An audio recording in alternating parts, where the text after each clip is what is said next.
What's up, everybody? You were tuned in to the Crystal And Mal. Podcast, episode 141, Big Energy Monday. Hope everybody's having a good Monday afternoon. Whatever you're doing, you're at home, you're at work, you're out and about, you're listening to us. We appreciate you. And if you're listening to us on the playback, we appreciate you too. What is going on, Mo? How you feeling, man? I feel good, man. Finally getting over this cold, so I'm finally having a little bit more energy. Man. Besides that, man, good spirits, good vibes, man. Can't complain. What about you? I'm great, man. Life is I bet you. beautiful. I bet you are. I bet you are. Life I is bet you beautiful, are. man. Yeah. Well, we got a lot of things to talk about, man. We got some NBA stuff, some NFL stuff. So, Should be good though. yeah, man.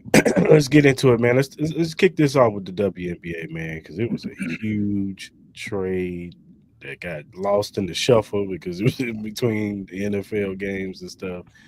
Thank you, Um, Mark. Appreciate you. Thank you. yeah, it was horrible.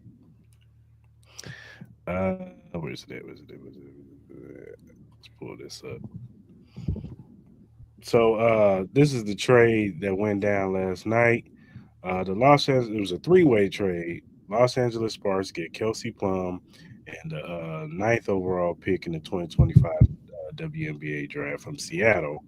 Um, Las Vegas Aces are getting Jewel Lloyd and the 13th pick from the Los Angeles Sparks. And then Seattle is getting the number two overall pick.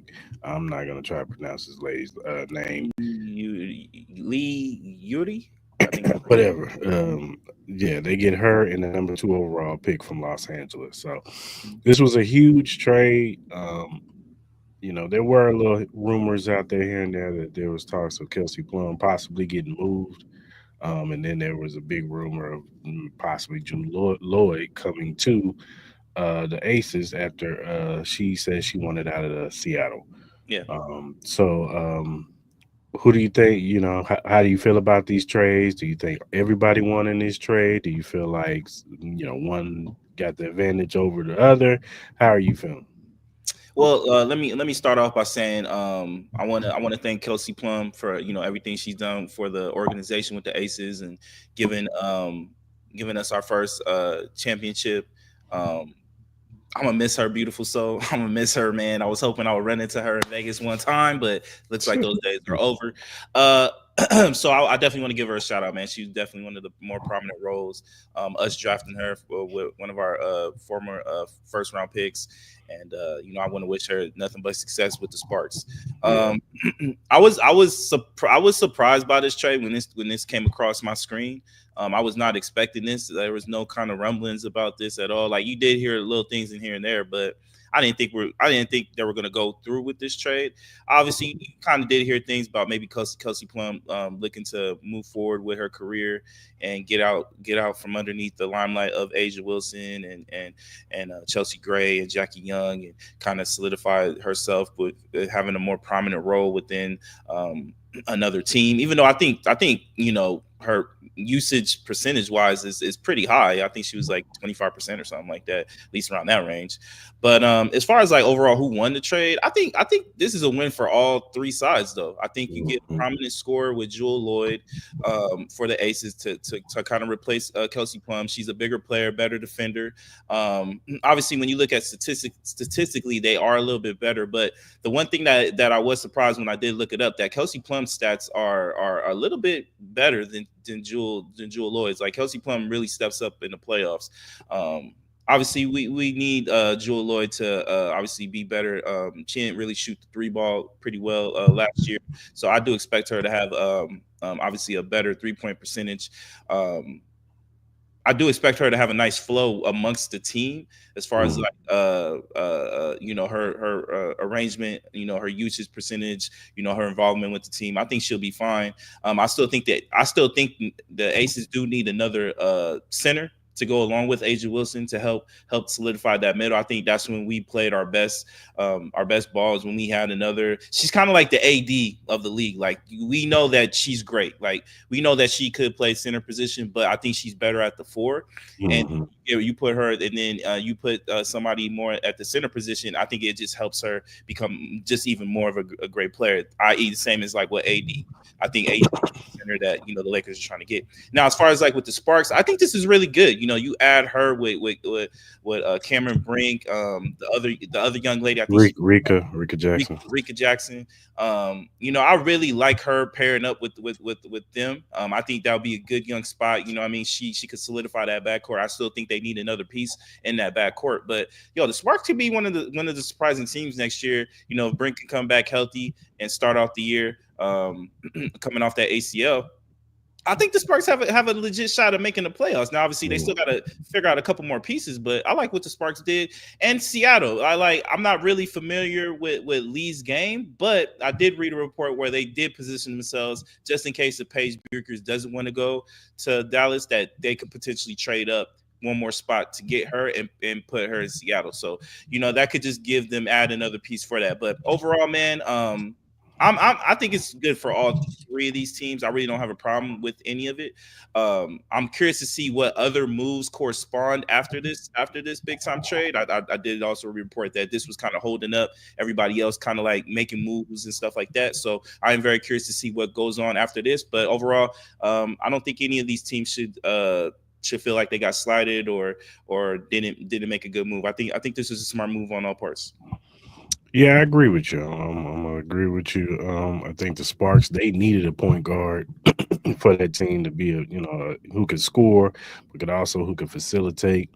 That's what something they was missing. That's why everybody was thinking the Sparks would get a Paige Buchers or some Olivia Miles, somebody like that to draft with that second pick, but they end up getting a more seasoned veteran in Kelsey, and she brings championship pedigree over there too. So Yeah.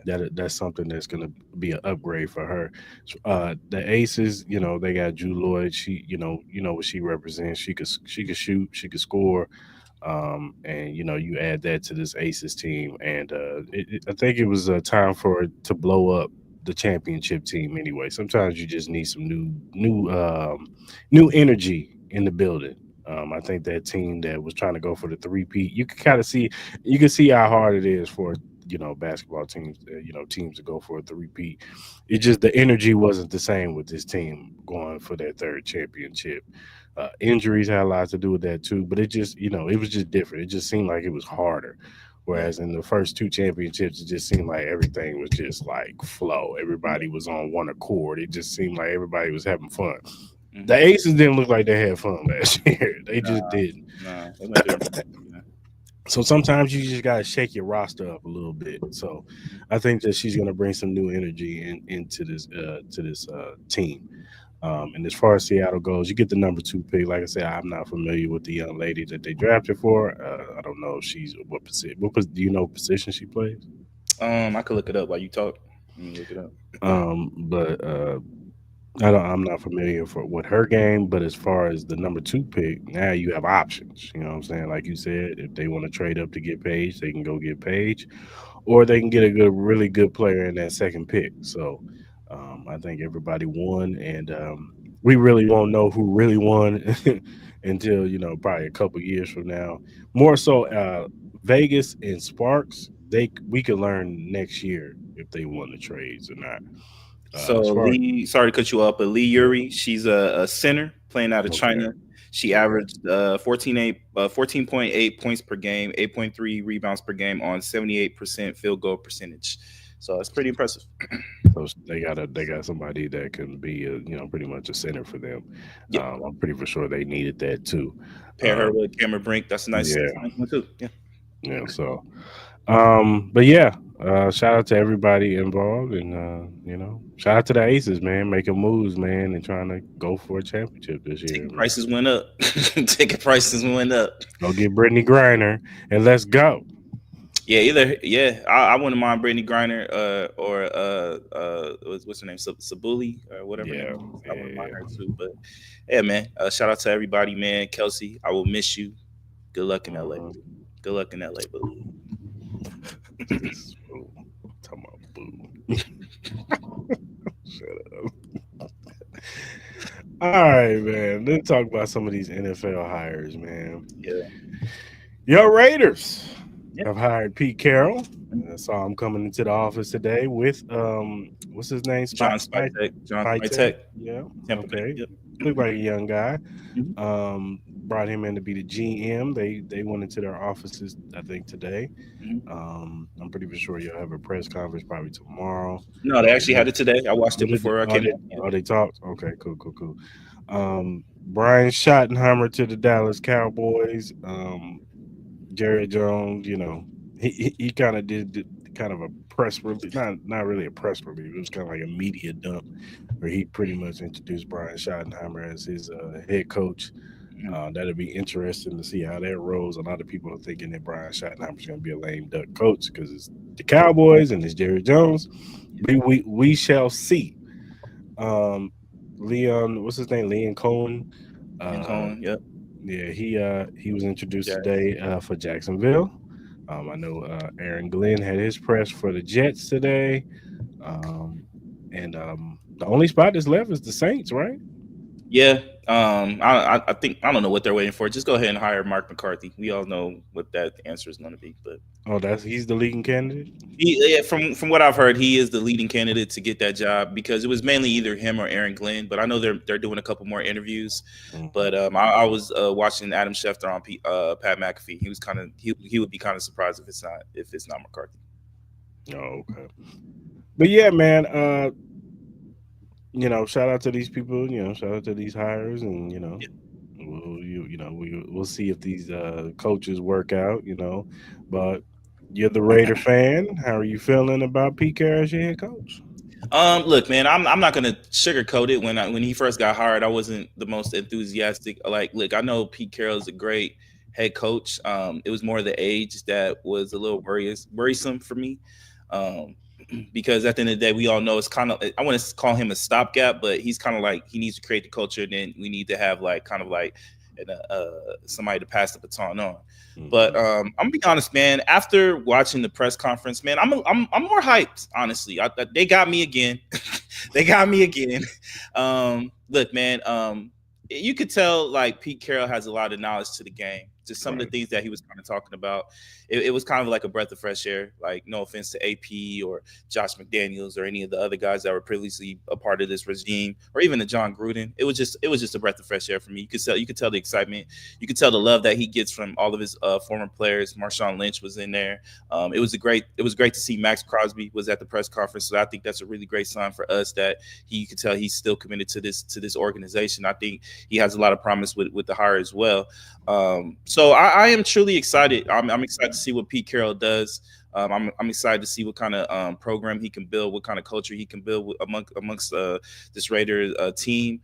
Obviously, with the collaboration with Tom Brady, and even listening to John Spytek, he said a couple things that got my hopes up as far as like trying to get quarterbacks, his mentality, and looking at players, and his past experiences and stuff like that. I was truly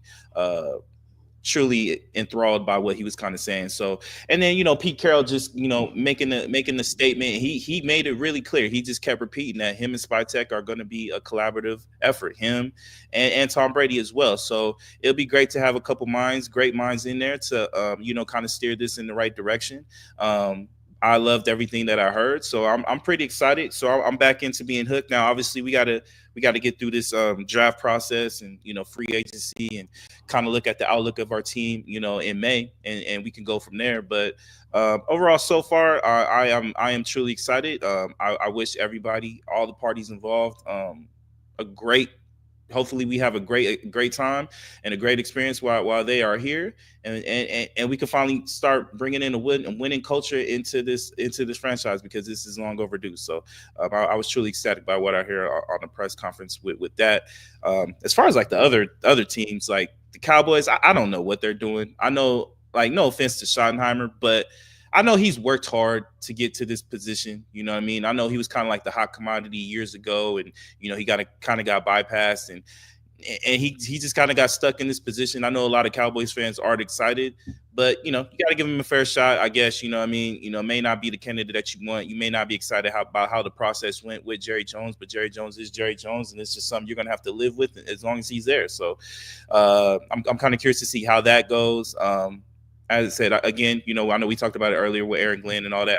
I was truly surprised that he did pick that situation, but I think it's a really good fit. I'm just curious to see what they do with Aaron Rodgers and if he wants to keep him there. But overall, man, I think everybody got the players that got the coaches that they really want. Hmm.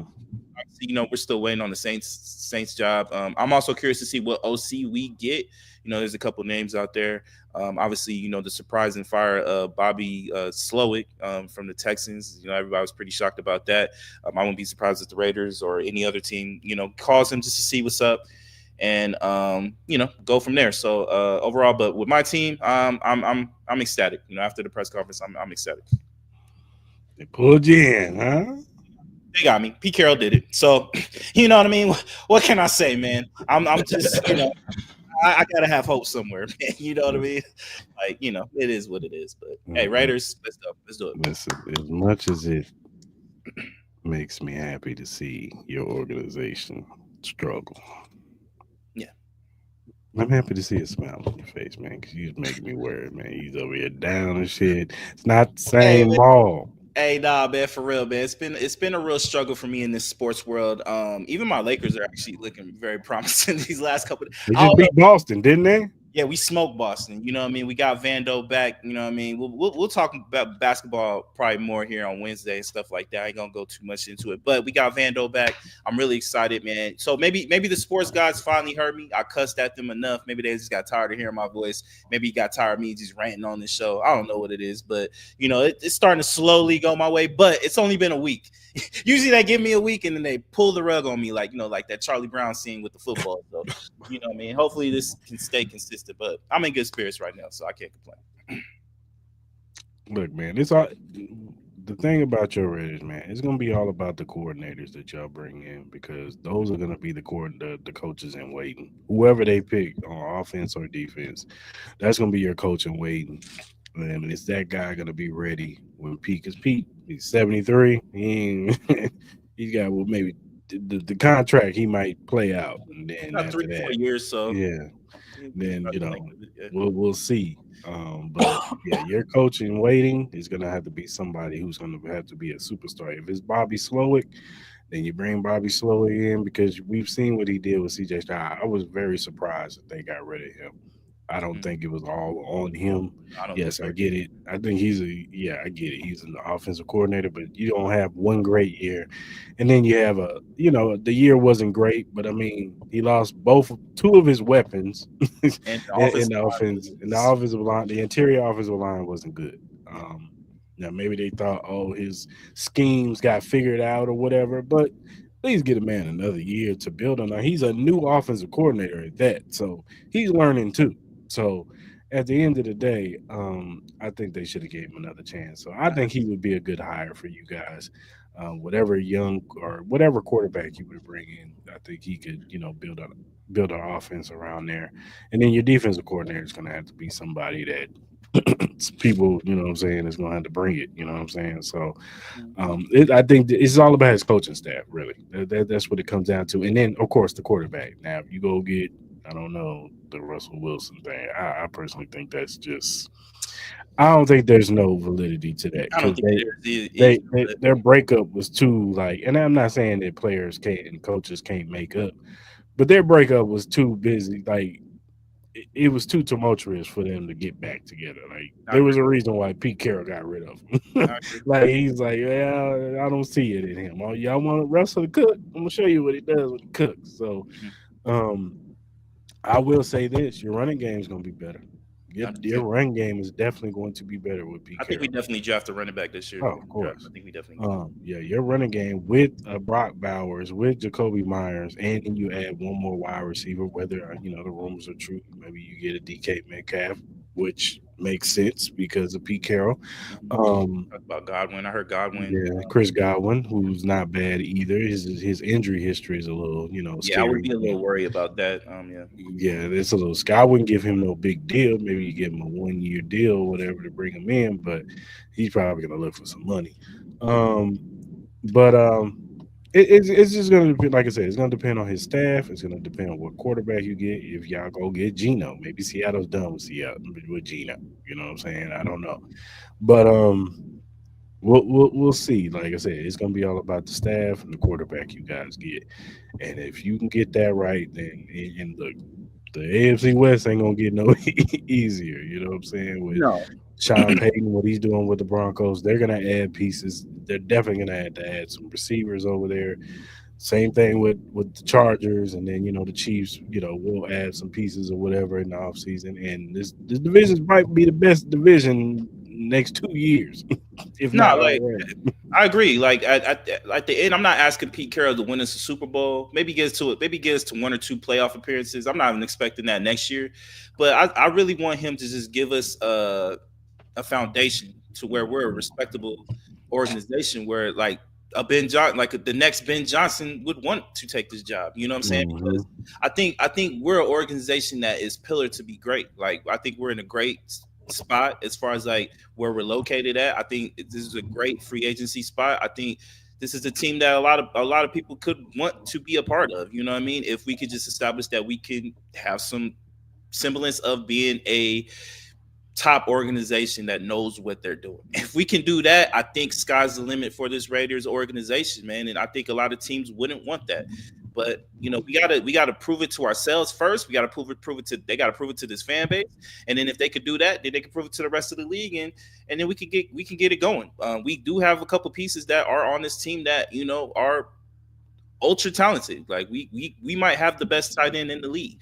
We have one of the top four, maybe even three best defensive players in the league. So that's a start. You know what I mean? And then we got a couple young pieces that I really do like. You know what I mean? Jackson Powers, Powell, all those guys. So and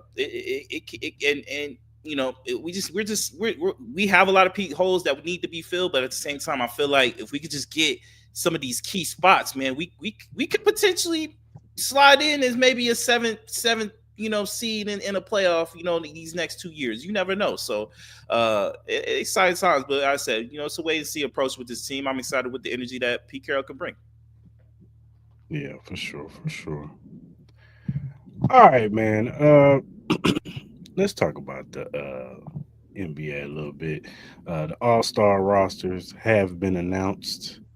Yeah. Uh, pull this list up real quick. Give me a second. Give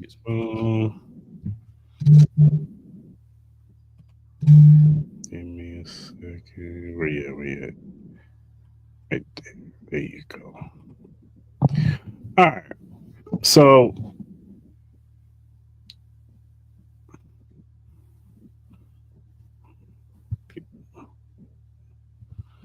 you guys see what is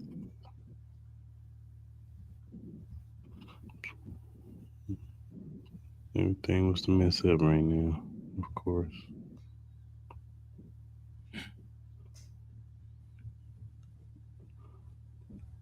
Jesus Christ. You got the list, Yeah, you just scroll past it. You had it. but it keep messing up I could read it. I could read it because though. of that. Go ahead. I could read it. All right. So in the East, we have they got Jalen Brunson, Donovan Mitchell, Jason Tatum, Karl Anthony Towns, and Giannis Antetokounmpo. And in the West, they have Shea Alexander, Stephen Curry, LeBron James, Kevin Durant, and Nikola Jokic. Um, as And far as my mentality, what is your thought? um, on the East side, I thought they did pretty good. I know a lot of people were kind of saying that maybe the Cavs should have had another player, maybe Darius Garland, to be ahead over Jalen Brunson. But as far as like the East side, I'm not really mad at the list as far as like the Eastern starters. I think it's well deserved. Jalen Brunson, I think he well deserves especially what they've been doing with the New York Knicks. Donovan Mitchell has been playing obviously great with the hot start that the Cleveland Cavaliers have. Obviously, Jason Tatum, what I mean, having with the Celtics, they're struggling a little bit, but he's had a really nice season. And then Karl Anthony Towns, I think he's probably been the biggest surprise. I didn't think he would get this spot.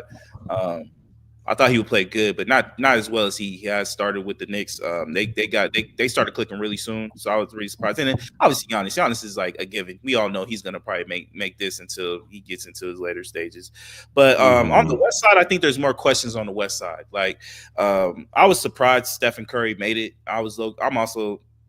I'm surprised personally that LeBron James made the starters. I thought he would make it, but I didn't think he would be the starters. I get it, LeBron. I think with these two, this is mainly just a a popularity contest with these guys, but I could have easily put Anthony Edwards ahead of Stephen Curry. I could have put Wemby or Anthony Davis ahead of LeBron James and those guys. I'm surprised Lamelo's having a really great year. I think he could have easily been ahead of Steph Curry. I still think that Steph Curry and LeBron James could potentially, even with me personally not having them in as my starter, still make the All Star team. I think it might have been a little bit more harder for Steph Curry, especially just with the inconsistencies of him playing. He's been in and out. The Warriors aren't really playing good. LeBron James, on the other hand, I think he should easily be a reserve. I don't think he should be a starter, but I do understand. And then obviously Kevin Durant too. I'm surprised that I think you could also maybe make a case that be ahead of him. Um, but it is what it is. We know with Kevin Durant, LeBron James, and Steph Curry, just with the popularity of vote, most of the time they're going to get in. But overall, I can't really be mad. Hopefully, all those guys that were named get on the reserves. And on the East, Cade, I think Cade could have a strong case to be a starter too. I know he better be on the reserves too as well. But yeah, overall, man, I can't really be mad.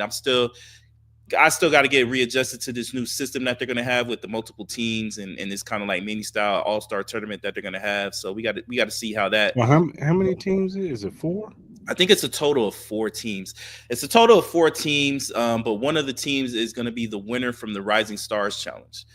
So last year how they had the multiple teams. I don't know if you remember the Rising Stars, but they had multiple teams and they had like kind of like a mini tournament. It's kind of like the same Hmm. instance like that. So it's just going to be with the main All Stars. So I'm going to be kind of curious to see.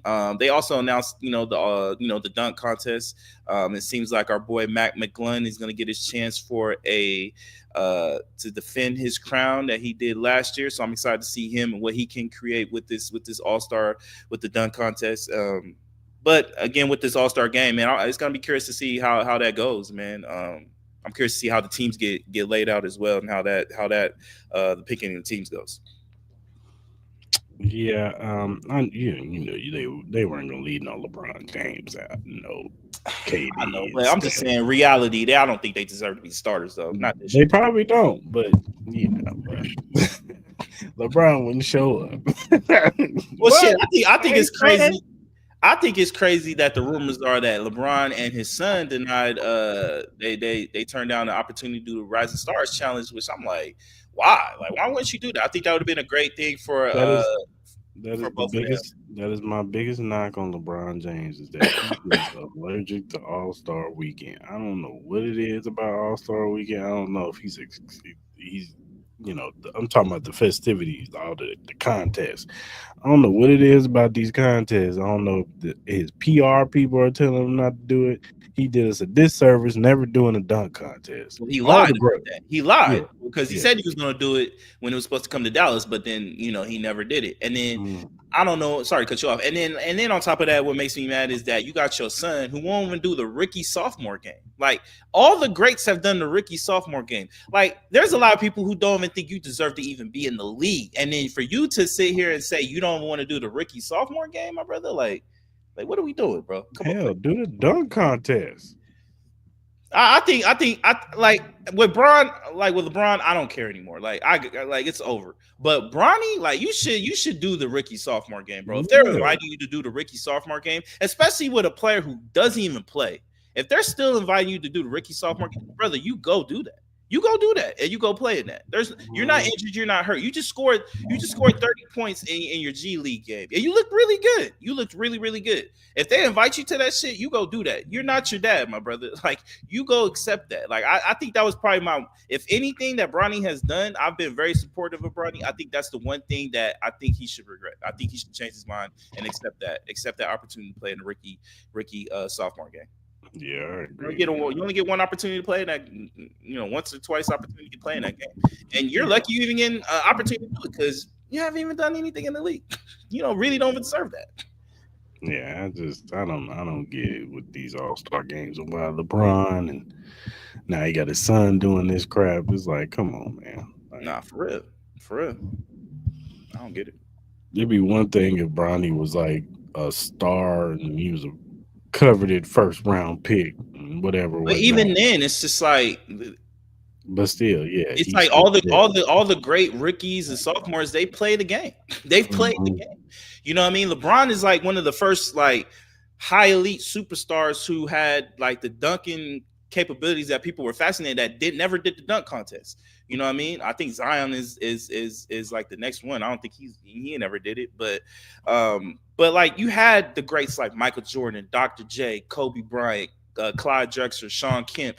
You know all these guys, Tracy McGrady, like they all did the dunk contest. That didn't hurt their career. Like you know what I mean? It's just like you're scared of competition Yeah. in a sense, like it just furthers more like I like, and I'm not trying to disrespect Braun, but it just gives a case like you sit here and promote that you're going to do something and then you lie about it. Now you got your son who don't even want to play in a rookie sophomore game. Like, what are we doing? What are we doing? So that's gonna be the new thing. You got players that don't want to play in the rookie sophomore game now. You don't have rookies that want to. I'm like, bro, this is why All Star Weekend has been trashed the last couple of years, man. Like, you got it's a fun experience, bro. Like, I don't know why people are so feared that's gonna tarnish their image. Like, who cares? You know what I mean? This is Braun is the same person who got dunked on in his like camp and took the video away, and that was like a whole big controversy. No one cares, bro. No one cares. Everybody has been dunked on. You play basketball, you gonna get dunked on, you gonna get crossed. It's the lay of the land. Like, get over it. You're still gonna be LeBron James. We're not gonna take Yeah, it away come from on, you. man. What are we talking about? Yeah, I don't get it. All right, man. Let's do our bet US short five picks, man. Yeah, let's do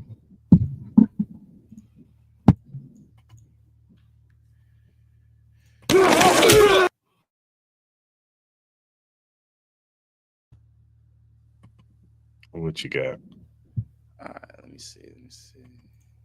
All right, so obviously, football is done. So you know what time it is, baby. It's all basketball from here on out, man. I know that puts a big smile on my man Chris's face right here.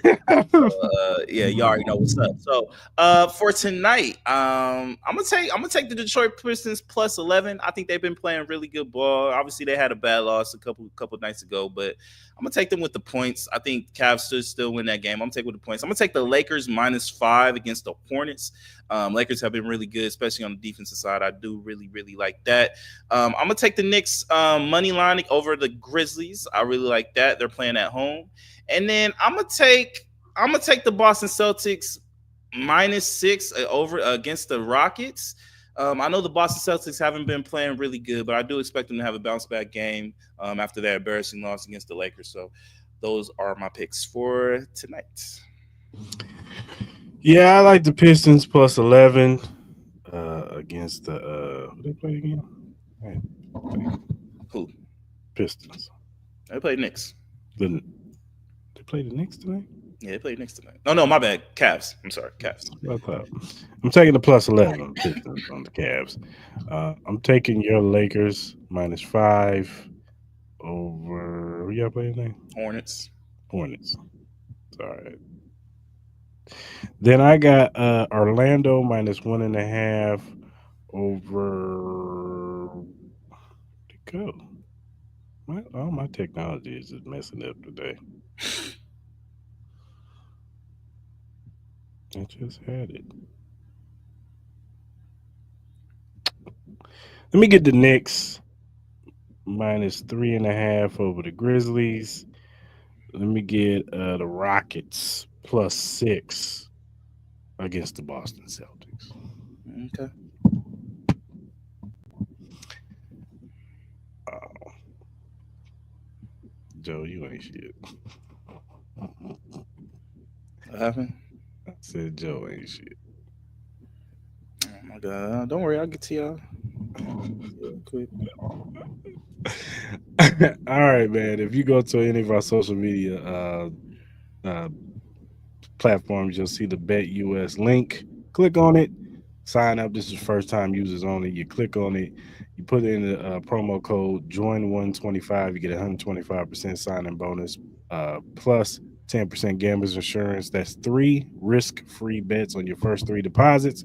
That means if you bet $100 on your first three deposits, and you lose, you keep your money. So you can win money or you can keep your money on your first three deposits. So go over to Bet US, sign up, tell Christelle and Mal sent you. Yeah. And that'll do it for our Bet US Surefire picks.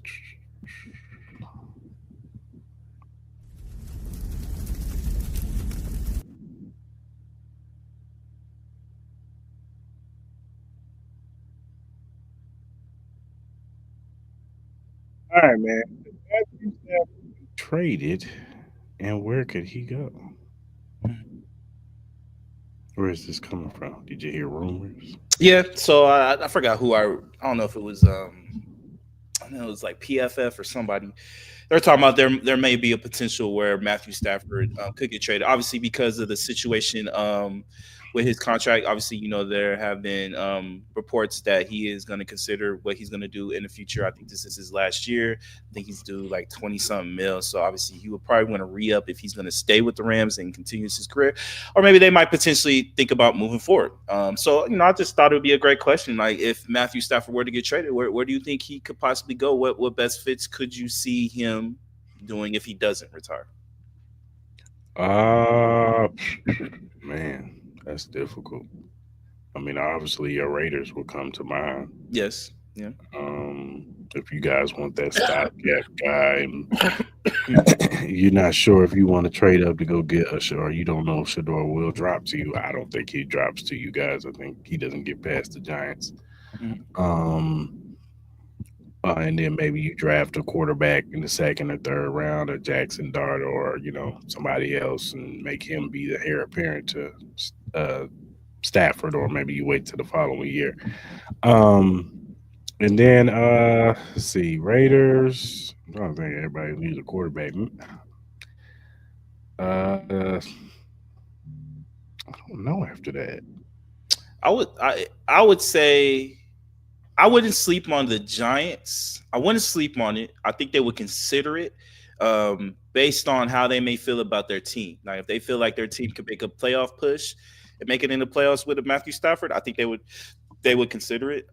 Especially if it's like maybe having him being a stopgap. Like, maybe they'll probably still pick whoever, but maybe they'll have him being a Shut up, stopgap. Joe. Uh, the other team I would say is maybe the New York Jets, depending on the situation with Aaron Rodgers. I think they could also. Yeah, I don't know if you want to go one old quarterback to another old quarterback.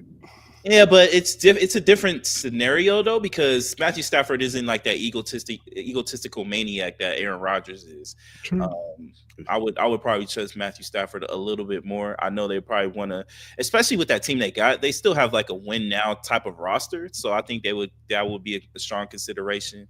I think the Cardinals, I think, will be another consideration. I don't know if they would be willing to trade him to that spot, but Mm, obviously there are questions about Kyle Murray in that future. I think that's something you got to kind of look at. I think the Pittsburgh Steelers, I think that could be another that's a situation good that one. they can look That's a at good one as right there. well. Um, Also, with JJ McCarthy and his injury and Sam Darnold, I wouldn't, you might need to consider maybe the Minnesota Vikings as well. Maybe they don't feel like JJ McCarthy is ready. Maybe they feel like he needs another year. He was busy rehabbing. He wasn't really busy, playing, or obviously that, like, get more experience. So maybe that might be another situation. I think that could be looked at. I got a team, Hmm, the Indianapolis Colts. I could see that too. I could see that too. I could honestly see that too. The team I think he should go to, I don't know if they'll ever do it, is the Miami Dolphins. Matthew Uh, Stafford with Tyreek Hill and Jaden Water will be nasty. yeah. I think that would be the best situation for him, playing in another warm city. Um, Hmm. I That's a think good one. I think that will help, but obviously they did just sign to it, so I don't know if they'll. I They'll don't. It'll be never do hard for that. them to get off that contract, but Yeah, I they'll think that never would be do the perfect team for Matthew Stafford. It's a win now situation, but I don't think that will ever happen. that. Yeah. I can't think of nobody else. I'm trying to think. You could have said Carolina, but I like Bryce Young. I think he's straight where he's at. You're not Maybe saying nah. He don't want to go to New Orleans. Why would you want to go there? New Orleans. I don't know. I just don't like that roster. It's just too old. Mm, Olave gets hurt too much. Falcons are She, good. They got Michael Penix, so they're yeah, not they got going Penix. They're not going anywhere. anywhere. Jags, like it just depends on how they feel about Trevor Lawrence, but they're going to keep him. They're good. That's why I leave Uh, Carl with there. He ain't. Seattle was is uh, within the division, so I don't think they'll do it. Um, maybe the Tennessee Titans. Maybe they might consider it. hmm, Might be another situation they yeah, probably consider. yeah, I can see that. I can see that. I'm just trying to think. The Steelers won. Cleveland Browns. The Cleveland Browns. If I'm Matthew Stafford, you better not send me Would no you like damn. would like nah like Matthew Stafford, like would I want to go there? No, absolutely not. If I had a choice, it's Miami. And I think if I had to choose, it'll be Miami first just because of the talent that they have. I like the Raiders situation. I think you might consider that situation. The only reason the Browns, if they could do it, I think they pulled it. I think they would. Of course. But would Matthew Stafford want to go there? I don't think Les Snead and Sean McVay would do that. Nah, not to him. I don't That's think they'll do best. Pittsburgh's got me intrigued. The only issue with Pittsburgh is always going to be George Pickens. I think he's gone, bro. I think George Pickens is gone, bro. I think they're at a point where I don't think they want to deal with it no more, man. It's just he's not even talented like AB. Like, you know what I mean? You understood it with Antonio Brown. But even Antonio Brown wasn't bad like that. I low key still think Antonio Brown's the way he at because of that concussion he got against the Cincinnati Bengals. I really believe that. Navante is perfect hit. I really believe that. But he's not even AB, bro. He's not even worth the headache. He's really not. He's kind of putting himself in the same position as a Deontay Johnson. Like you saw glimpses, you saw a little glimpse here and there about him being great, but he's too inconsistent, and he just causes more problems than what it's really worth. So I agree. and there's a lot of receivers you can go get. You could try to go get you a Stephon Diggs. You could try to go get you somebody in the draft. You could try to sneak in and try to steal T Higgins away from the fucking Cincinnati Bengals or something. I don't know. Like there's options. There's options. Chris Godwin. Chris Godwin. You know what I mean? There's options. Yeah, Maybe you could try to trade for Devontae Adams or something. There's options. he said he'd play for Tama. Yeah. I've heard, man. There was rumors of DK Metcalf going to the Steelers before. Him with Brown is pretty deadly. I agree with that. I agree with that. He don't have time for We don't rookies. have So time. Well, in the press conference, he already said that he's viewing this as a win now situation. He's not. He's not. He didn't put like because he kind of also stated in his press conference that most of the times when he starts new programs, it takes about like 2 years for it to finally start ringing. He's like, nah, we're going straight into it, trying to make a winning team next year. So. A lot of people were pretty pleased to hear that as well. So I said we'll see. Like obviously with a situation like that, that means you're going to be aggressive. So maybe they call and see the temperature on what's up with Matthew Stafford if he wants to get traded or some of these other players, and see what's going on. yeah, I agree, Joe. I wouldn't be surprised if you guys do that. Give him a first round pick, possibly. I'll give him next year's first. Yeah. I'll give him next year's first. So I can see that happening for sure. If that were to happen, boy, will next year be fun. If we get Matthew Stafford, then I think we're trading for a bit. I think we're getting a big time receiver. I think they go hard for like a T Higgins or a Stephon Diggs or something like that, or maybe even try to get Cooper Kupp away from the Rams, because obviously there's rumors about that too. Or he might be a free agent. I don't know if he's a free agent. He's a free agent next year. So. Hey, sign him up, pair him up. I'll be Yeah. ecstatic. And then you give me Ashton Genty, boy. You're not getting Ashton. You're not getting Genty, man. How you know, baby? How you know? Y'all going defense in the first round. Stop it. Maybe shit. Hey, give me Abdul Carter and Max Crosby. Give me a Will Johnson. But hey, who knows, baby? Who knows? Hey, I'm not saying it's gonna happen, but it does put a smile on my face if we can get if that happens, boy. Shit, the ignorance level is up. It's up. All right, man. Let's talk about top 5 Kobe moments. Yes, sir. Yes, sir. I know Kobe is your guy. Yes. So I'm gonna let you go first on this one, sir. Yeah, man. So obviously everybody knows the anniversary was yesterday with the unfortunate passing of Kobe and his daughter Gigi and everybody else that was involved in that plane crash. But so I thought it'd been a great time, just to remember some of the great Kobe's greatest moments, and I'll give you my top five. Number five, this one's a personal one for me because I was at this game. Was when he did the free throw line dunk at UNLV, over, I forgot the homie's name, but that was one of my favorite moments with Kobe. I would never forget that moment. That was like one of my first times ever seeing Kobe in person, so that meant a lot to me. The 62 points in three quarters against the Dallas Mavericks, I thought was really huge. That was really a special moment in Kobe's career. Kobe's first championship without Shaq, against the Orlando Magic. I think that was really big for him. Everybody always had those sayings that Shaq carried him to those rings, and then for him to do that with that squad, I think was very, very important for him. That might have even been one of his favorite championships, I would probably believe. Number two, the 81 points, man. 81 points will always be synonymous against the Toronto Raptors, man. And I remember where I was when I watched that game, man. It was one of the most pivotal moments in NBA history. I will never forget that. But his number one moment and forever will be his last game against the Utah Jazz. That was probably one of the most emotional games I've ever watched out of any player. Everybody knows how Kobe is special to me. He's my favorite athlete of all time. I don't care what sport it is. He will always be my number one. But that will always be my number one moment of Kobe, and seeing him rally at his age, coming off the Achilles tendon, to bring that team back and win that game in the fashion that he did, the dominating fashion that he did, and then at the end to kind of wrap his arms around all the young bucks that we all thought was going to be a part of this team for a very, very long time, with Jordan Clarkson and Julius Randle and Larry Nance Jr. That was a beautiful moment, and to end his career, and to give Shaq what he wanted. He asked for the 60, he gave him the 60. So it was a great send out, especially with his family there. That would be my number one moment forever. I'm just gonna rattle off moments because I really don't have like a top five per Yeah, se. for sure. Go for it. Yeah.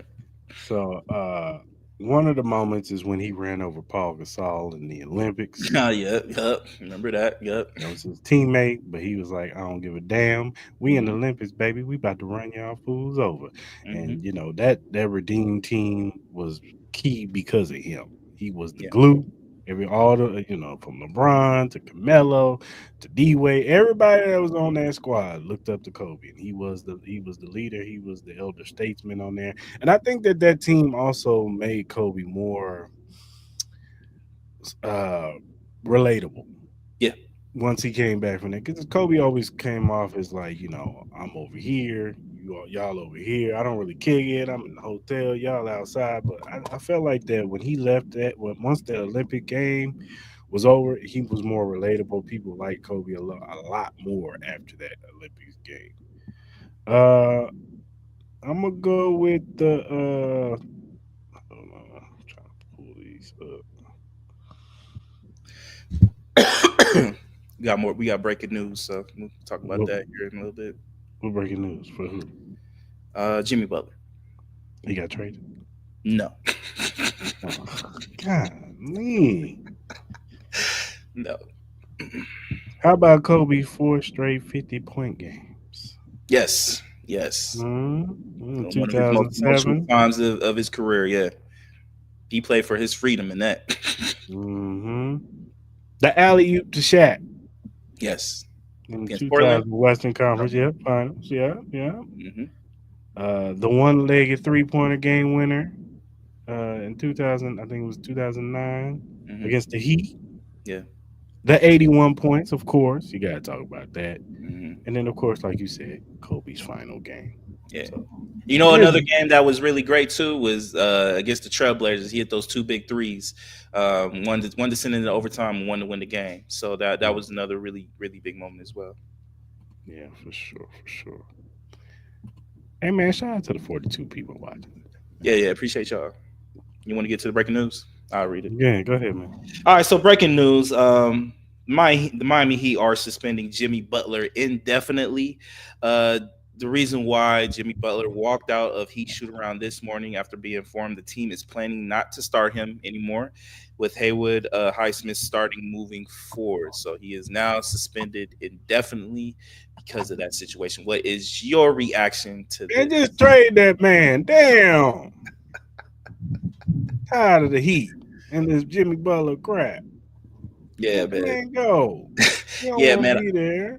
Yeah, I know, man. He don't want to be there, and And honestly, you're playing in this man's face at this point. Like it just trade him. Like if you don't want to play him, you don't want to start him. You already know the reaction he's gonna get. He wanted to get paid. Now you just taking him out of the starting lineup. So I don't understand what the Miami Heat are doing. I get it's a little bit harder to trade superstars now with this new collective bargaining agreement with this second apron bullshit and all that. But man, find a trade.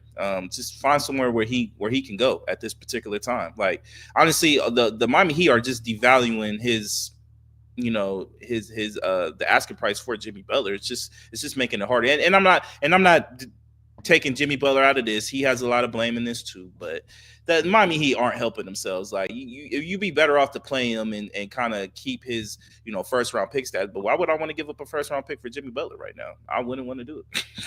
You know what I mean? I'll give you a couple seconds at this particular time. I know Jimmy Butler is a hell of a talent, but not for the headache. No, I'm good. Yeah, Pat Riley is very stubborn, man. Hmm. Very This is, prideful man. this is one of the reasons why LeBron left Miami because they were butting heads.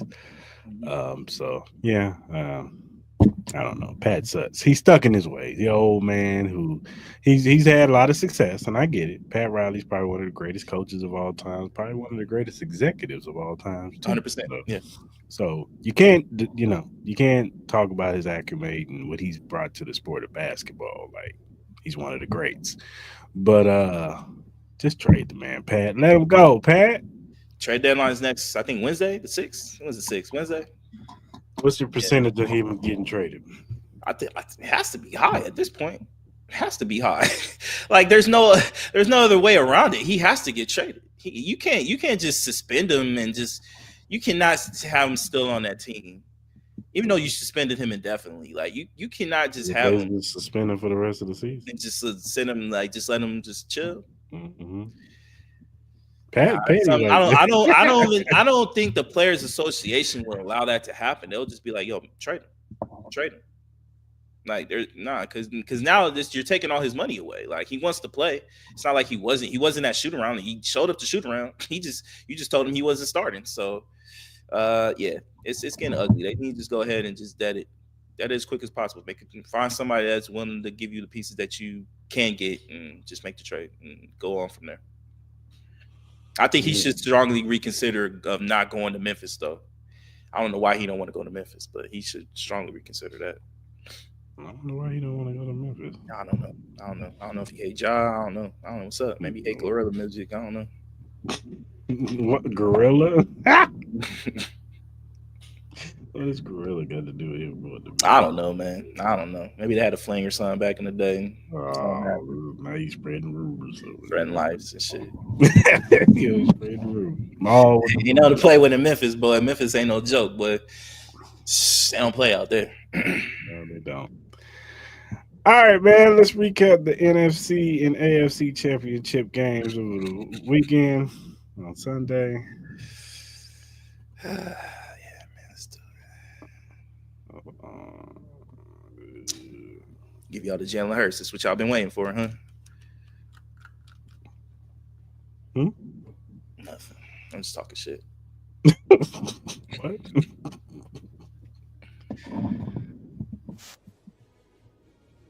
All right, man. Let's talk about the first game.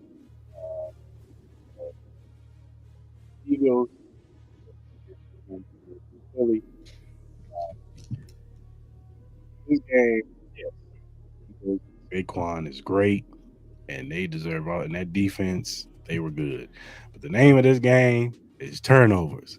You can't turn the football over on the road and expect to win the game. And the crazy part was it wasn't the rookie; it was the veterans around him that was messing up. Dommy Brown had a crucial fumble. Kenny McIntyre on the kickoff return had a bad fumble. My man Austin Eckler catches the ball, gets up, and gets the ball punched out. Those were three crucial plays because there was a point in the game where it was still feasible for them to come back. Matter of fact, on that drive with Austin Eckler, it was 23, or was it 30-23? Yeah. So they had opportunities to come back. Now the Deron Payne injury, you can see it hurt. It hurt because on the first play, on Philly's first play was a toss to Saquon Barkley to the edge, and he just ran into the house. Like it Yeah. wasn't no trickery where they sent Devontae Smith on a jet sweep, nothing like that. It was just like, hey, Saquon, huh? And he just ran it in. So they just on offense, they got whatever they wanted. AJ Brown was good. Devontae made his spots. Goddard was really good. But it wasn't like Washington, they had opportunities to be in this game.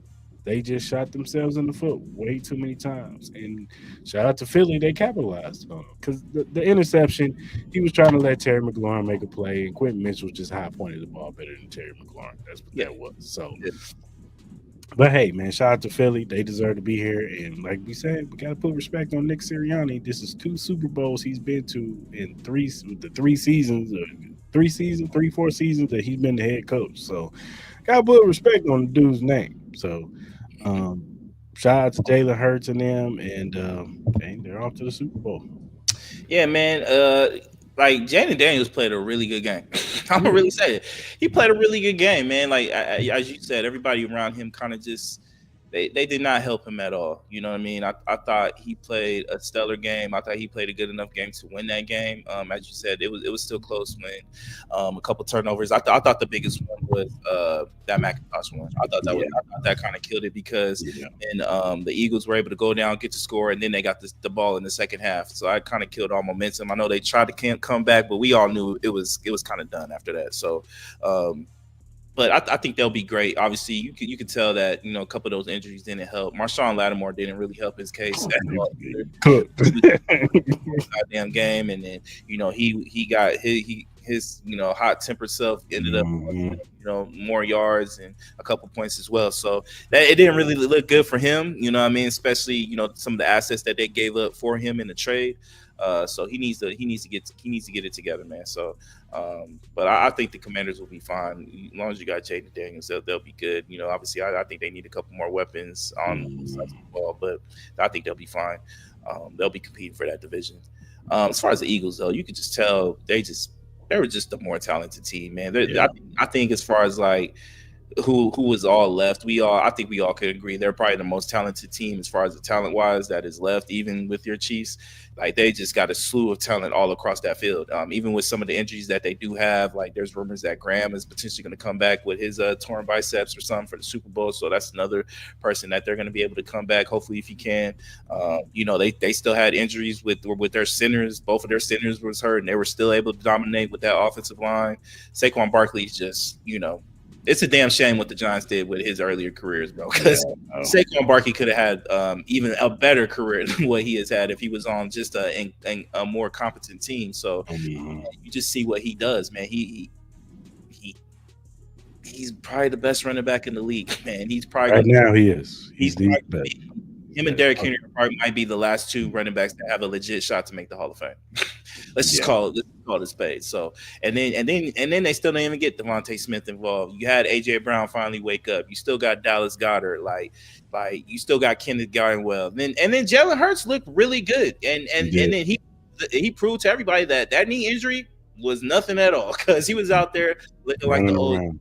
So he was running around. He had one of the big key touchdowns. So, look, man, the Eagles are a very, very formidable team. Again, I repeat, every time I watch Jalen Carter, I get more and more pissed off that we took. And Yeah, that dude's a beast, man. He's it's, a it's beast. it's getting out of hand. So this team is dangerous. I think they what they got also got Jordan Howard. Jordan Howard made like a big play.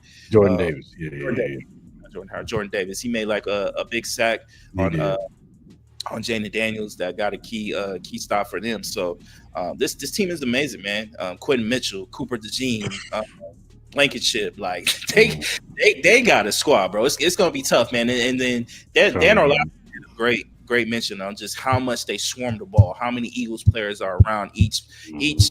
receiver or running back trying to get that ball out, tackling them, man. That is a true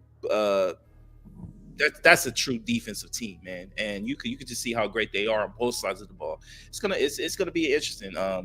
With them going in the Super Bowl, this might be their best chance to ever get that championship back in Philadelphia. So great team win. Great team win. It's very, very impressive. And Nick Sirianni, hey, all anybody could do is You got it, bro. You got it. You want to go yell Mm, at fans? Go do mm, it. You got the juice right now, so you got it. yeah, for sure. All right, let's talk about the second game. The Buffalo Bills traveled to Kansas City to face the Chiefs. This was everything that everybody thought it was going to be, the heavyweight fight that they thought it was going to be. It was a back and forth, it was drama, it was everything. All ensued in one game. Hmm. Um, I would say the first half, the Chiefs jumped on the Buffalo Bills. I felt like the first drive for Buffalo, they were a little skittish. You could tell Josh was a little skittish because he fumbled the football and he almost threw a couple picks in that first drive. So you could tell the nerves was kind of. But once he settled down, you could tell the offense started rolling a little bit. Um, the the biggest blow to, and we had questions about Buffalo's defense already off top, but the biggest blow was losing Christian Benford. Like, That he was probably shouldn't even have been out there. He was already in concussion that was protocol all week, yeah. and then he gets hit, one of his players, he runs into his player's helmet and gets knocked out for the game. And it was just, as soon as they saw that, I was like, oh, he's done for the game, man, because Yeah. he was already in concussion protocol. And once Elam was in the game, That Pat was like, him. Let's yeah. go after him. And that's what they did. The running game was actually pretty good in the first half. But then that second half, the third quarters, I noticed about my Chiefs, we are terrible in the third quarter, that first opening drive. But I ask you a question. When the Buffalo Bills got the ball in the second and the third quarter, what did they do? On which drive? What drive are you talking about? Their first drive in the third quarter, coming out the second half. I'm trying to remember what they did. What they do?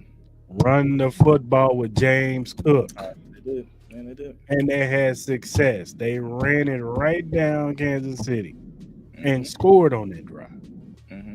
Now, shout out to Mac Hollins. He has two incredible catches, by the way. Those catches and throws by Josh Allen was just Former Raider. incredible. Former Raider. Yeah, both incredible catches. But James Cook was making that engine go. And Hmm. for whatever reason, and look, the joke that Cat Williams talks about when he says, people thought a Chrysler 300 looked like a Phantom until a Phantom really pulls up. That's how I feel about the tush push. Hey, Buffalo, stop doing the tush push, dog. That Philly got that mastered. You can't do it because Josh Allen is 6'6", 270 pounds. He's a big ass target. You know why it's successful in Philly? Because Jalen Hurts knows how to get under. He gets under the offensive line and they push him. That's why it's so successful. You can't. And then even the broadcast said that on the 2 point conversion, when they try to get 2 points, they said, "Oh, he likes to go left." What did he do? He went left, and they stuffed him. Now you could argue the 4th and 1. If you thought he got the 4th and 1, okay, fine, whatever. But still, you got James Cook balling. Why don't you get the ball to James Cook? He would have got the 4th and 1. I bet you he would have got He would have. it. I bet you he would have got it. And we wouldn't even be talking about this right now. Hmm. And then after that, we marched down, scored. What's the name? And what better way? Josh Allen, you got the ball with 3 minutes and 58 seconds left. This, if you're a Buffalo fan, if you're part of Bills Mafia, you wouldn't even want it any other way. Our guys got the ball last because they was gonna run the clock out. But shout out to Spags, boy. Shout out to Spags sending that blitz with Trent McDuffie and Reed, and then you got Karloftis on the outside because it made Josh. And look, guys were open. Khalil Shakir was open right to your left. He just dumped it off. He might have got the first down, maybe scored. Hmm. But shout out to that blitz. It made him throw a crazy throw, even though Kincaid had a chance to get the ball. It was just, Got that. it was He just, should. yeah, he probably should have caught it, but Your professional tight end. You should caught that. Was in your hands. You should have caught that. yeah. But he ended up dropping the ball, and the Chiefs made some crucial third downs and ended up winning the game. And the Kansas City Chiefs are headed to the Super Bowl. It's at 58, 59, and they will be facing the Philadelphia Eagles, man. You know, I've been thinking about all day how I was going to go in about this topic, about this Kansas City Chiefs Buffalo Bills game. I could go in so many different areas and how I personally feel about this. But look, man, today is y'all day. I'm gonna try hard not to do it. I'm gonna try really hard not to do it. But look, man, at the end of the day, I agree with you. I was shocked that they didn't give James Cook the ball more than he should have. He should have got at least 30 rushing attempts. Hmm. He was literally your key difference right there. I was surprised they didn't try to get. Another thing I was actually shocked about is why they didn't keep Amari Cooper in the game a lot more. I thought Amari Cooper was doing really good. He caught two Hmm. balls. I thought he could have made a difference. Like you traded for Amari Cooper, but then you decided to play him on and off. It was kind of weird the decisions that they did. Um, Again, me personally, I thought uh, the Buffalo Bills kind of they started off playing scary as fuck. I'm trying to say this nice. I'm trying to really say this nice, man. I'm not trying to be disrespectful, but the Buffalo Bills pissed me the fuck off because you started off playing scary as fuck. You just the way Josh Allen looked in that first drive, he looked scared. I wouldn't say scared. I don't know if it was scared, nervous, or whatever. He knew the moment was there, and then you saw he kind of settled down. You know what I mean? I think the game kind of helped. He made a couple keep throws. Khalil Shakir, he made a lot of big catches. You know what I mean? Josh Allen had a big nice throw. It was like down straight through the middle. I think it went right past Nick Bolton, or I forgot what player it was that went to that got it in for one of the touchdowns that I think kind of gave him the lead in the second half or into the first half, whatever it was. Hmm. But look, man, this Buffalo Bills team and this coaching staff should be embarrassed. They should be embarrassed because you had the opportunity and then you played it right into the Chiefs game. You played it right to the Chiefs game. You did the same mental errors and same mental mistakes that you did the last three times you played this team. And now look, now there are some things that were controversial. I thought the catch with Xavier Worthy. I don't think that was a catch. I don't think that was a catch. The ball hit the ground. I don't care what anybody says. I thought that was a first down. I thought there were a couple questionable placements of the ball. Like, look, it is 2025. How can there be? How can the PTF put a chip in the ball? We can know the direction, the angle, the way it's going to roll onto a goddamn golf course, but you guys can't figure out where the goddamn ball is on the goddamn football field. It is 2025. You have one official who's below, who can't see the football, mark it below. But then you have the other guy who does see the football, mark it in the correct spot. But then you chose the guy who couldn't see the football. It is fucking ridiculous. Now, on the catch with Xavier Worthy, there was a holding on Travis Kelce. So most likely there probably still would have been a touchdown on that drive because you guys were moving the ball. So I'm not gonna really put too much on that drop because I think at the end of the day you guys were moving the ball, and then on top of that there was a holding call on Travis Kelce, so that kind of like none of those. So I'm not gonna go too much on that, but just the placement of the football is annoying. Like that needs to be fixed in the NFL, and this isn't against the Chiefs or anything like that. This is just basic. Like we're in 2025. There should be no reason why we have issues placing where the football is.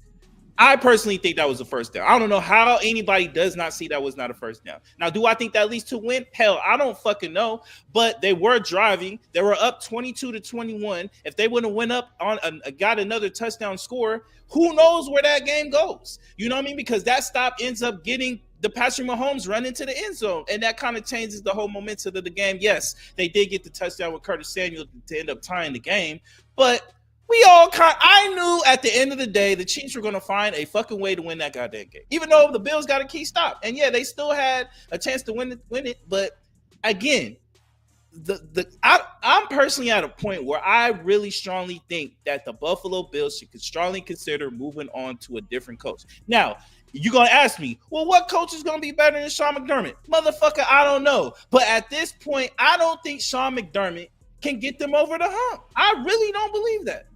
Yeah, okay, they can have a nice record in the offseason, but anytime it comes to the playoffs, they always shoot themselves in the foot. They always do the same dumb shit. You take it out, you don't put it in the best player's hands. You try to do dumb shit. You run the same shit over and over and over again. When you know a team like the Kansas City Chiefs, they're gonna pick up on that. Steve Spagnuolo is the best defensive coordinator in the fucking goddamn league. You don't think he's not gonna recognize that Josh Allen doesn't like to go to the fucking left when he does a goddamn QB sneak? Come on, man. What are we doing? Like the Buffalo Bills should be fucking ashamed of themselves. Like real talk, you had it in your hands. Dog can catch the fucking ball. It's in your hands. There's no excuses. Like Josh Allen got it to you on a great play call that Spags did. Like that was a great blitz. That was a great blitz. But Josh Allen still got the ball up and still put it in your hands, and you could not come up with the ball. I don't care. People say, "Oh, it's a difficult catch." It was in your hands. You're a professional football player. That's what you do. You catch the fucking ball. That's what you do. It's the same issue with Stephon Diggs. It was in his hands, and he ends up dropping it. Like, I don't know. I don't know what the Bills do. I don't know what the Bills do. I really don't. I really don't. I'm sorry, man. This team is fucking annoying, bro. I don't know why people always fucking beat themselves when it comes to this Kansas City Chiefs team. Most of the time, yes, the Kansas City Chiefs, they do make the correct plays to end up winning the game. But most of the time, a lot of these teams beat themselves before the game even started. They do. They just don't go in there and be like, yo, we're going to fuck this team up. They just be like, yo, we like, yeah. Like, it's every time. And I expect the same thing from the Philadelphia Eagles. I expect them to do some dumb shit. Nick Sirianni's going to call some dumb shit. They're going to find a way not to get Saquon Barkley the ball in key moments. They're going to try to do fucking ring around the rosy plays with Devontae Smith or have A.J. Brown throw the ball to fucking to Jalen Hurts in the corner or some dumb shit. We know all teams end up beating themselves against this Kansas City Chiefs team. They got this Patrick Mahomes, Andy Reid, like there's some fucking goddamn like superheroes or some shit, and they can't be beat. Like, these motherfuckers are human too. Like, Patrick Mahomes, I'm sorry, he has regressed every fucking year. Yes, he makes key plays here and there, but this nigga has regressed every year, and y'all still can't beat this man. Oh my God.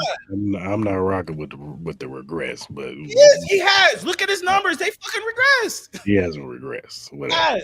Sorry, he has. Did he play good at all this year? Let's go. He did after the Buffalo game. Yes, he did. After the Buffalo game, yes, he did. What game? I'm just talking about after the Buffalo game, he started playing better. Oh, okay. He finally played better, but it's not to the capabilities of what Patrick Mahomes is capable of being. Let's stop. He played better. He played better. Yeah, this nigga has fucking regressed. He played a really good game yesterday. He did. But most games like that, Patrick Mahomes blow these niggas out. Stop telling me this nigga is getting better. This nigga has fucking regressed, dog. Stop telling me this shit. He has not regressed. I'm not rolling on that. Wins games doesn't playing great fucking ball. It has nothing to do with just this game. I'm not rolling with that. A lot of these games, bro. I'm sorry. They have. He makes key moments and key plays, but he's not the sole reason why they're winning these games. It's that guy. Did Josh Allen regress? Huh? Did Josh Allen regress? In the game yesterday? No, just period. Because both of their numbers is the same this season. You do know that, right? Has Josh Allen regressed? I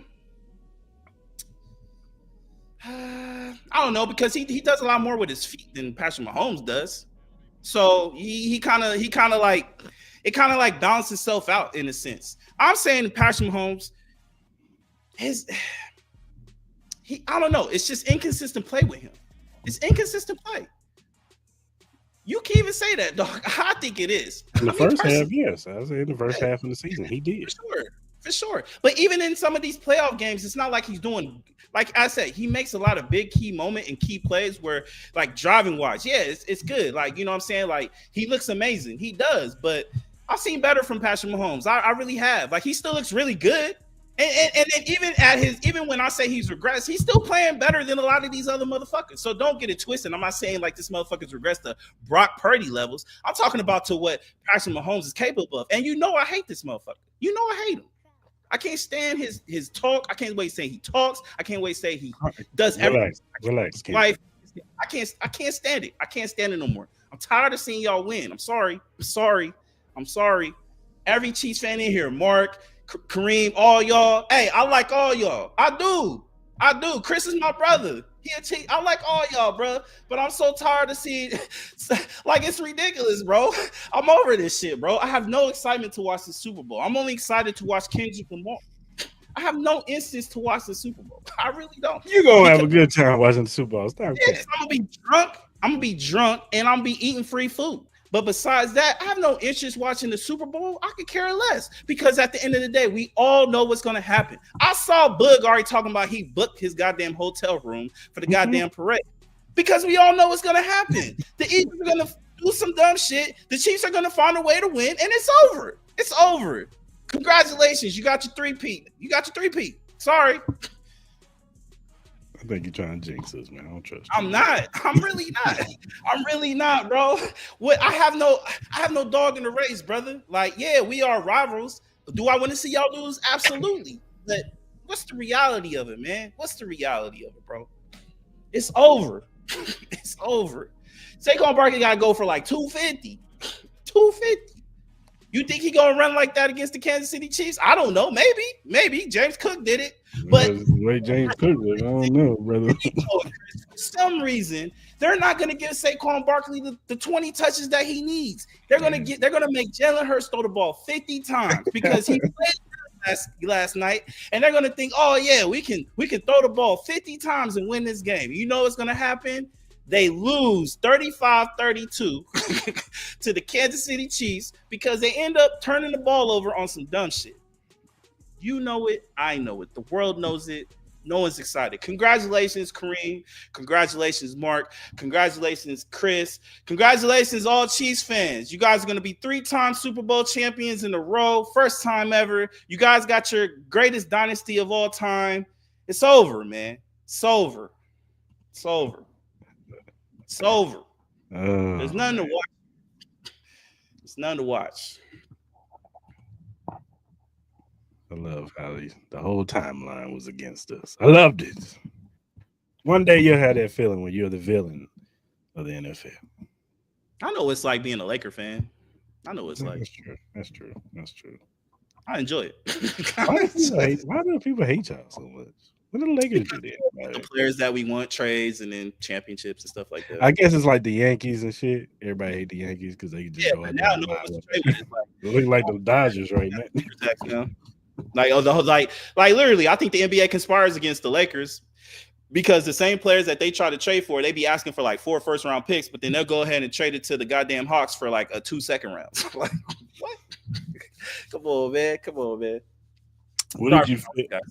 How did you feel in that Commanders game when Love kept jumping over the snap and they said, if we keep on, we're going to award them the touchdown? I thought that's dumb. Like again, this is what I'm talking about. Like, this is why I get mad at referees. Y'all keep making new rules up. That's like the rule. I've never heard of that. That's like the rule that they talked about with you guys, and it always happens with you guys. But even with the play clock, when these motherfuckers talk about these clocks aren't aligned. The main play clock is 1 second ahead of the goddamn play clock, but y'all gonna say, oh no, it's not. I ain't gonna lie. No, I ain't gonna lie. I ain't gonna lie. When I was watching that too, I was like, what? Come on, bro. What are we doing? And this is why people be like, yo, y'all get favorable calls. It just is what it is, man. Y'all get favorable calls that go your way every single time. I don't know why this happens. Like, even with the Patriots, they try to get the Patriots on Deflategate and them spying on the Rams in the Super Bowl and all that stuff. I ain't never heard a word. The Spygate guy. Never heard a word. And you know what? Hey, Chiefs fans, I don't want to hear anybody talk. I've been seeing a couple Chiefs fans starting to bring up Jalen Carter and his incident. I don't do that because I'll say the same shit about Rashee Rice. Y'all know what Chiefs fan that is. I've been seeing a couple fans saying some shit about Jalen Carter and him, killing his friend and shit. Have that same energy with your player and Rashee Rice. I know he ain't playing, but they allowed that motherfucker to play. He did the same fucking shit and hit and run and then run away from the goddamn accident. So I don't want to hear shit. Any Chiefs fan, I don't see nothing about that. Nothing. We don't get down like that. I saw a couple Chiefs fans. I'm not saying it was anybody in this chat or anything like that. Nothing like that. I know majority are hella cool. I'm cool with Chiefs fans, but I have seen people say that. Don't do that. Spygate happened because he tried to do that shit to Aaron Mangini. Aaron Mangini knew the sauce. He was like, "Oh, you trying to do this shit to me, bro? Oh yeah, this nigga be cheating." I'm saying, man. Spygate would have never got figured out. Yeah, nah, that's all I'm saying. Like, it just goes y'all way. Spygate was kind of like, because the balls were inflated, but in the second half they got flayed back up. So it was like that. Indianapolis. And then Tom Brady whooped their ass even more when Yeah, inflated. it's So, okay. The Colts were gonna lose that game. Like, now the tuck rule, we can talk about that. That was a fumble. That was a fumble. yeah, yeah. Y'all probably would have won the Super Bowl that year. Hey man, congratulations to y'all, man. I hope y'all enjoy y'all day. Oh, we Should be are. fun for y'all next week. Space is going crazy right now. Man, no, I'm sure. I'm sure. They are going nuclear.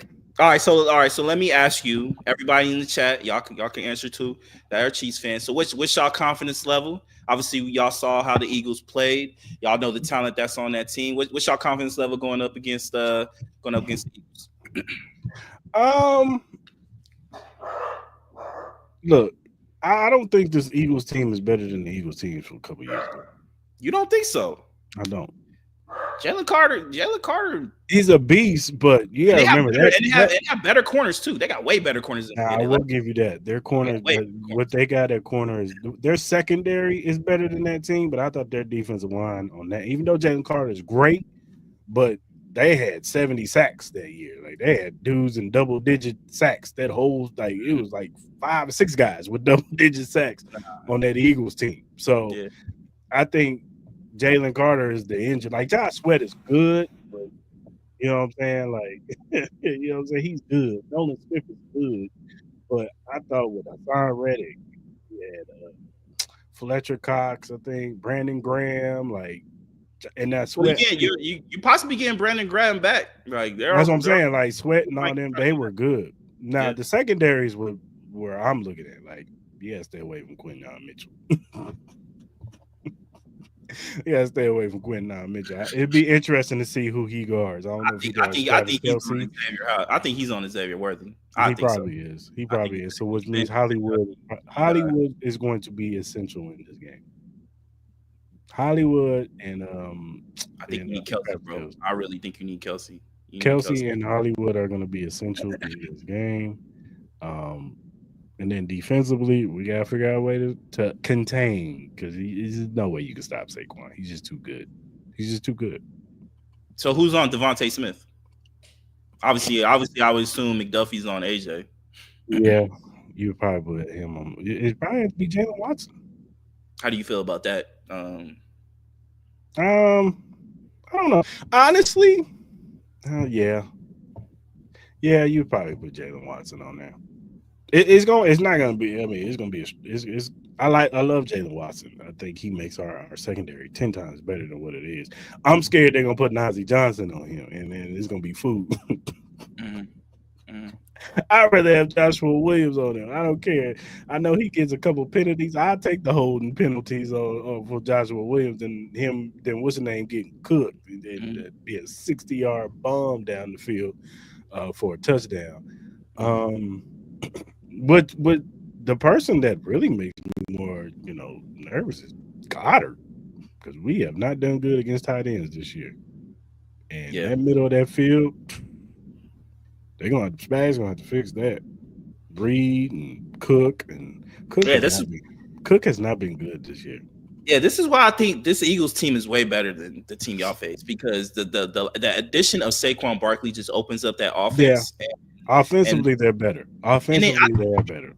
I do agree with you. Maybe the defensive line was probably a smidge better, but I think Mhm. Jalen Carter can compete with. I think he has the same kind of motor like a Chris Jones. I'm not Oh saying yeah, look. otherwise he's up there with him. Now will he live up to what Chris Jones has done? Like Chris Jones has done some Hall of Fame type shit, as far Yeah, as, like moving up and doing shit in key moments. Now can Jalen Carter do that? Like this is where we're gonna find out. yeah, But yeah, for sure. Quinn Mitchell, Cooper DeJean, Blankenship, that's a solid three in the back Mhm. end.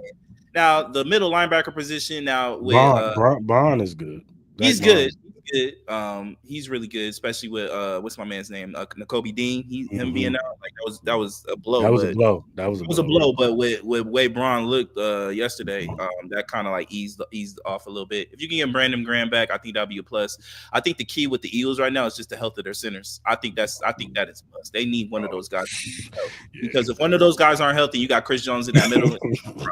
it's gonna be a problem. Yeah, yeah, That could yeah, be one of the keys to the game right there is yeah, the for health of sure. that center position. So look, if I'm in the Eagles, I'm getting the best the best care for both of those guys Yeah, you because gonna have to because a back problem against the back Chris problem, the Jones. other guy had a knee problem. The other And guy had a knee problem. So that's Dickerson had the knee problem, and then I forgot the other dude's name, but he had the back problem. Jurgen. Yeah, Jurgen had the back Jurgen problem. had back problem, so it's Both of those like, guys are really, really great O lines. Like obviously Jurgen is a Pro Bowler, but yeah, they need those. They need to do whatever they can to get those guys. Like, and they're lucky they have the extra week to get yeah, healthy. yeah, So they do, guys they aren't going to do. be doing shit but getting massages and treatment for this whole week. So They gonna um, have to. they're going to do That's everything required to get it on. So that's the one thing I say about this game: no injuries. Lord, thank you. I would say this. I know I was talking shit online that people should. I didn't say people should boycott the fucking Super Bowl. I don't think anybody's gonna do that. But I know I did say that I don't have no interest in the game. But I will say this. I think this game will be a good game though. I do Mhm. think. I think these are the two best teams going into the Super Bowl, obviously. And then just like when you look at it, and I say this respectfully, talent wise, the Eagles should blow y'all out. They're not going to do it, but talent wise, this team should blow you out because they got weapons all across the board. Defensively, they're probably one of the best defenses next to you guys. So, like, obviously, Obviously, you would assume if you went down because I do want to do this before the Super Bowl where we The go tell by of the tape type deal. yeah, like we go by each position and we pick who we like the most as far as receivers, cornerbacks, linebackers, O line, D line, quarterback, coaches, shit like that, and we'll do that. But obviously, quarterback and coach, I think could probably easily go to you guys. So I think that's probably the easiest one right there. But it should be interesting. It's definitely going to be an interesting matchup. I know people don't like this matchup. I'm not going to lie, I don't like it either. But it is what it is. But it's going to be a good game. It's going to be a good game. And then obviously the halftime show will definitely solidify this being. Oh yeah, Uh, for sure. Shout out to Kendrick Lamar. yeah, hopefully the commercials are a lot better this year because commercials last year were ass. They were ass beans. Yeah. Yeah. All right, man. It's a good ass show, man. Yeah, man. Hey How you Kareem, I feeling? appreciate you, bro. Appreciate you, bro. Not for real. I appreciate you, bro. I try to keep it 100. I still don't like y'all team, but shout out, salute. Yeah, for sure, for sure. All right, man. Who are your flowers of the week? So two, my flowers go to I'm gonna give it to John Spytek and Pete Carroll. Again, this press conference was really impressive for me, so I definitely want to give them their flowers. As far as like you know, bringing back hope to this team. So hopefully they can bring it about. And then again, I want to my other flowers go to everybody who passed on that tragic day with the helicopter crash. Kobe Mm-hmm. Bryant, Gianna Bryant, John Altabelli, Carrie Altabelli, Elisa Altabelli, Christina Mauser, Sarah Chester, Peyton Chester, and the pilot Ara Zaban.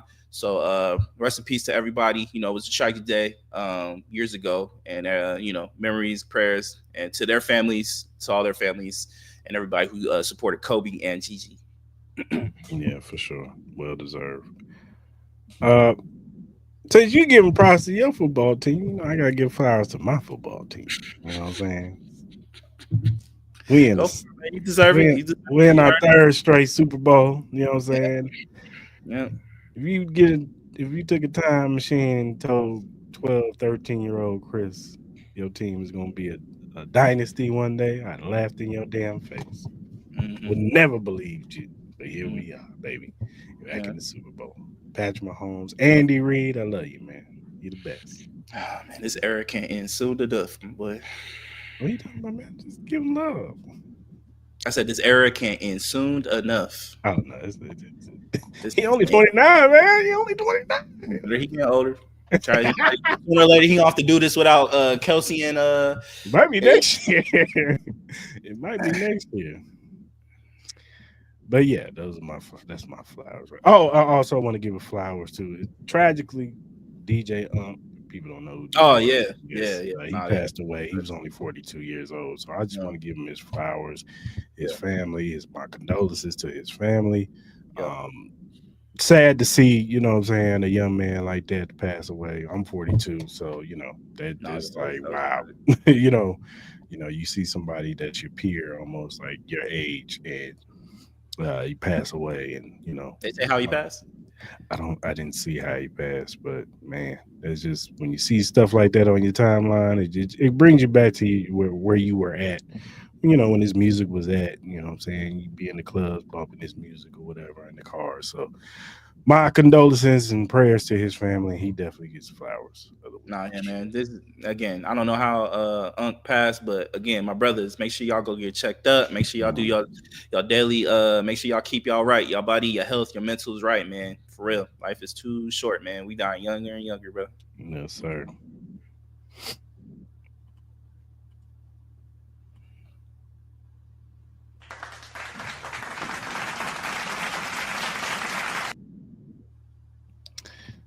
All right, man. Who gets your hell no? So I got two. First one goes to Nate Burleson, my brother. Do not ever tell any fan bases that they should not have Chiefs fatigue. Respectfully, my man, shut the fuck up. Respectfully. Like, don't ever do that. Don't ever try to tell a fan base what they should do. If they want to have Chiefs fatigue, let them have Chiefs fatigue. Like, we're don't do that. I hate that. And then number two goes to DJ Academics. There's been a lot of stuff with him going on in the media, especially about this whole thing with a 15-year-old boy. My man, I saw a little bit of that video. It's really, really disturbing. You need to get your act together, my boy, because you are not looking good out here. And then you associating with Drake don't look good either, my boy. Drake don't look good that you associate with him either. So, yeah, Academics probably gets the biggest hell no of the entire week for me. I agree with that. My other hell no goes to one Tyreek Hill. My man tried to backtrack and explain himself, saying that he just wants to be a competitor and he just wants the team to put some dogs on the roster. Let me ask you something, Mom. Mm-hmm. Would you think your teammate is a dog if he quits on you in the fourth quarter? 100%. You would think he was a dog if he quits on you? Hmm? No, right? No, So who are you to tell me to get a dog? You wasn't a dog for us. it's true. You It's had a true. whole sound bite when my man Jalen Water was like, "You quitting? You done?" Mm-hmm. So Tyreek Hill, look, bruh, we tired of you, man. You made your decisions. You know what it was. Mm-hmm. And you've put up your numbers and all this stuff. I just think this year you didn't get to put your numbers up this year. Because would Tyreek Hill be tripping like this if he had 1,700 yards and No, 15 no, touchdowns? no. This And he then would have another. you, He would have another you, two babies. yeah, He would celebrate with another baby. yeah. But he only had like 900 yards this year. And it wasn't looking too good for his number status. So No, no hillbillies this year. I wouldn't be surprised if Tyreek Hill is no longer on the Miami Dolphins this offseason. I don't know where he would go, but I wouldn't be surprised if he's not there anymore. But you get the biggest hell no of the week. Well, not the biggest, but one of the big hell no's of the week. No, Because yeah, true that. brother, you made your bed. You got to sleep in. True, very Oh true. my god, bro. Oh, hell no, man. What the fuck, man? Get your ass on, boy. Bye. You get your goddamn ugly ass on. Oh,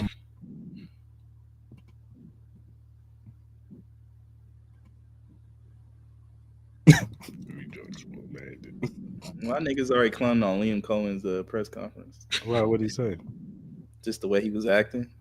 That was it. Like, you hear him? Oh, my bad. Hold on. Duval.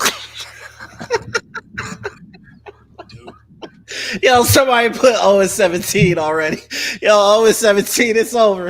Yo, hey, man. Hey, man, I don't laugh at coaches no more because after we laughed at Dan Campbell for saying he was biting kneecaps off, Yeah. Nah, man, it's just put crazy. together a squad. Never know. Jacksonville might be a formidable opponent next year. Yeah. Now we'll see. It all comes down to Trevor Lawrence, though. Of course. Of course. That juice ball was nasty. Liv, you lucky we heard that before the hell knows, because you would have been on the list. Yo, for real. No way, you you, still get that? That's crazy, my boy. you would have been on the list. You should have got fired Yeah. because of that. Hmm. But like Mark said, it should be drinking sports, man. That's true. You know what I mean? That Duval could have used a little bit more energy. If he wants energy, you know what you do? Drink Magnet, the ultimate sports drink. Are you ready to take your performance to the next level? Do you want a sports drink that eliminates the muscle cramps, fatigue, working out, training, or training? Meet Magnet, the sports drink designed for athletes who refuse to settle for mediocrity. I know you're asking why Magnet. It's power packed electrolytes and rehydrates and restores balance with their scientifically formulated blend with magnesium that fights fatigue and boosts endurance. It has natural ingredients made with real fruit extracts, no artificial colors or flavors because your body deserves the best. It has delicious flavors like mixed fruit and watermelon that keep you revitalized and ready for action. It will boost your performance with essential vitamins and minerals. Magnet fuels your workouts, helping you crush your goals. Join the Magnet movement, whether you're training, competing, or simply staying active. Magnet is your go-to refreshment for peak performance. You can order it now on our direct link at drinkmagnet.com. Also use promo code Chris and Mal to get $5 off your purchase. Again, that promo code is Chris and Mal. Get $5 off, save a little bit of money, get a little energy, get some good drink. Shout out to Magnet. Yeah, for sure. Shout out to Magic, man. All right, man. Also, go to any of our social media platforms and see the Printify link to get any of our merchandise for our shirts. And also, we got hoodies now. As you see, I got the Crystal Mall hoodie on right now. Go to any of our platforms. The hoodies are 50, the shirts are 25. Okay? So go ahead and go to any of our social media platforms and get you some nice gear. You know what I'm saying?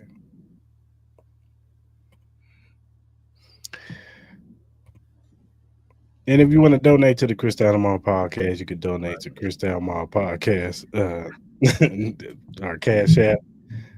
What's so funny? Hey, they flaming this dude. They are flaming Leah Cohen, dog. Yo, this is hilarious, bro. I'm sorry. I apologize, everybody. I'm muting up. Sorry. It's all good. All right. You donate to our cash app, Crystal Mall podcast. Wherever you want to donate to us, we greatly appreciate it. Yeah, man. Whatever streaming platform that you use to listen to your podcast, the Chris Allen podcast is available, whether it be Spotify, Apple, Google, Amazon, iHeartRadio, whatever you listen to your podcast on, Chris Allen podcast is available. Also, first time watch on YouTube, hit that subscribe button, hit that like button, hit that notification button. So when we go live on Mondays at 12 p.m. Pacific Standard Time and Wednesdays at 9 p.m. Pacific Standard Time, you could jump into lives like Mark and Joe was tonight or today, and you could talk about these topics with us.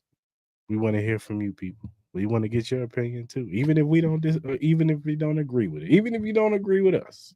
You jump in here and give us your opinion on these sports topics or whatever topic we're talking about, because we want to hear from you. So go ahead and subscribe to the channel. Yeah. And whatever social media platform you use, whether it be X, Instagram, TikTok, Threads, Twitch, Facebook, whatever you use to do your social media on, Crystal and Mall podcast is available at Crystal and Mall. Your followers will follow you back because we're just some regular guys who like to talk sports, music, movies, and all kinds of various other things. So go ahead and follow us, man. And if you have critiques, if you have feedback, or if you have a question or topic that you want us to bring up on the show, and we like said topic or question, we will bring it up. We will shout you out because we want to show love to those who show love to us. So hit us up on our email or our DMs, or you can hit us up in the mentions, and we will get back to you as soon as we see said question or topic. Yes, sir. All right, good people. Hope you guys have a good rest of your week. Football season is almost over. We got 1 week without football, and then we'll be talking about the Super Bowl. We'll get more in depth. Probably even try to give you some more off-season talk because Fight week. Fight week. fight week is this Fight week. week. Fight We week. got Let's go. We got the David Benavidez and David Moran fight on Saturday. We will be giving our picks on Wednesday. So stay tuned. Until then, we out. Hey, love y'all 65. Appreciate y'all. Yes, sir.